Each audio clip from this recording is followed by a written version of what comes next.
तो हेलो दोस्तों, फाइनली आज अभिषेक ने अपना जो रिलेशनशिप है मनीषा रानी के साथ और जिया के साथ फाइनली उसको रिवील कर दिया है कि कौन है वो शख्स जो उसके दिल के करीब है या उसे अपना मानता है या सबसे उसके क्लोज वो कौन है और किसको वो क्या समझता है। तो मनीषा रानी का उन्होंने अपना रिलेशन बिल्कुल क्लियर कर दिया। जो बाहर हैशटैग चल रहे हैं अभिया और विशा को, मुझे लगता है कि I think they need to stop now, because जो लिंकअप जो जोड़ियां बनाई जा रही थी अब तक अभिषेक की, आई डोंट थिंक सो कि वो इनमें से एक में भी इंटरेस्टेड है।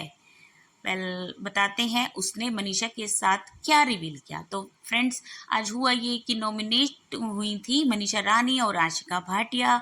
तो वो अपनी फेयरवेल स्पीच दे के बता रही थी कि हम जाएंगे तो मतलब हम आज ही दे देते हैं, अगर हम चले गए तो हम बात नहीं कर पाएंगे। तो पहले आशिका भाटिया ने दिया, तीनों को बहुत अच्छे से बोला कि मेरी जर्नी को स्मूथ बनाया, बहुत अच्छा बिहेव किया मेरे साथ, आप लोग दिल के बहुत अच्छे हो। उसके बाद मनीषा रानी ने जब इमोशनल होकर एलविश यादव को कहा कि आप बहुत अच्छे दोस्त हो, ने बहुत ख्याल रखा हो, उसी तरह आशिका भाटिया के बारे में भी बोला उन्होंने अच्छी अच्छी बातें। लेकिन अभिषेक के बारे में उन्होंने कहा कि आप इतने अच्छे इंसान हो कि हम आपको कभी तकलीफ में नहीं दे सकते और हम आपको जिंदगी भर याद रखेंगे। और अभिषेक ने फिर फाइनली फाइनली जो बात अब तक उन्होंने कई बार बोलती थी, जो कोई भी ऑडियंस सुनने को तैयार नहीं थी, नजरअंदाज कर रही थी कि वो बहन नहीं है, वो बहन नहीं है, वो ऐसे ही बोल रहा है, ऐसे ही बोल रहा है, वो फाइनली आज उन्होंने डिक्लेयर कर दिया, she is like my little sister. जी हाँ, उन्होंने बताया कि मैं मनीषा को एक छोटी बहन जैसा समझता हूँ, दैट्स इट। मतलब उसके, और हाँ, वो उसकी एक दोस्त है, अगर इस पूरे घर में मेरा कोई दोस्त है तो वो मनीषा। यानी आप समझ सकते हो कि अभिषेक दिल से भी और दिमाग से भी खेल रहा है, उसको सब पता है कौन क्या कर रहा है, किस लिए कर रहा है। तो उसने तो आज क्लियर कर दिया कि बाकी सब एक कंटेस्टेंट हैं या मेंबर ऑफ द हाउस हैं, उसके लिए उसके मतलब लिए कोई भी फ्रेंड नहीं है। यहाँ तक कि अगर मैं बात करूँ जिया की, तो आप समझ जाइए कि जिया भी उसके लिए एक फ्रेंड का दर्जा भी नहीं रखती।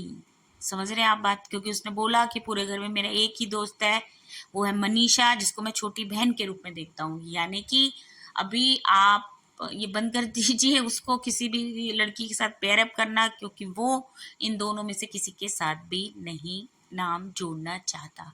ये हैशटैग वैशटैग doesn't mean anything for him. तो बस यही था, आज उन्होंने डिक्लेयर कर दिया। पहले भी वो कई बार बोल चुके हैं, लेकिन पता नहीं लोग क्यों मानने को तैयार नहीं है कि वो बहन नहीं है, बहन नहीं है। I mean that is so surprise. बाकी जिया का भी उन्होंने स्टेटस क्लियर कर दिया। जिया ने कहा कि वो फ्रेंड मानती है, लेकिन उन्होंने बोल दिया कि उनका कोई फ्रेंड नहीं है। तो आप समझ जाइए कि जिया भी उनकी फ्रेंड नहीं है, मतलब अभिषेक की तरफ से नहीं है। और फाइनली उन्होंने बेड के बारे में भी बता दिया कि वो अब 2 दिन बाद अपना बेड शिफ्ट कर लेंगे। यानी कि वो अभिषेक बंदा पूरा सॉर्टेड है अपने रिलेशनशिप को लेके कि उसका किसके साथ क्या है। वो इतना फूल लड़का नहीं है कि किसी भी लड़की की 2 दिन की चिकनी चुपड़ी बातों में आ जाए, और उसके लिए उसको किसी और का पॉइंट ऑफ व्यू जानने की जरूरत नहीं है। जैसे कि ठीक है, वो महेश उसका दोस्त है, वो उसका वेलविशर है, इसलिए उन्होंने कहा। लेकिन अभिषेक को भी चीजें समझ में आती हैं कि कौन क्या कर रहा है, और जो पहले पास्ट में हुआ किसी ने उसका साथ नहीं दिया। और क्योंकि अभी सबको ये पता चल रहा है कि अभिषेक काफी स्ट्रॉन्ग कंटेस्टेंट है, तो सब everyone wants to make friendship with him. तो ठीक है, अब ऑडियंस को भी समझ जाना चाहिए कि उसके दिल में क्या है। उसने इनडायरेक्ट रूप में बोल दिया, क्योंकि अब कोई कंफ्यूजन बची नहीं है। तो फ्रेंड्स, आप भी समझ जाइए। तो ठीक है, वैसे भी ये बिग बॉस हाउस है, जीतने के लिए आए हैं, रिश्ते बनाने के लिए नहीं आए हैं। अभिषेक को जो सही लगा उसने सही किया। तो फाइनली सब कुछ ओपन बुक है कि अभिषेक किसी में भी इंटरेस्ट नहीं है और मनीषा उसके लिए बहन जैसी है। जया को शायद वो किसी गिनती में नहीं गिनता। तो that's all for this video. तो फ्रेंड्स, आपको क्या लगता है कि अभिषेक ने जो किया, जो डिसाइड किया, वो सही था, या वो बाद में उसने ट्विस्ट किया है सिचुएशन को देख के उसको बहन बोला है? आप अपने अपनी ओपिनियन शेयर कीजिए कमेंट बॉक्स में। Thank you for watching this video.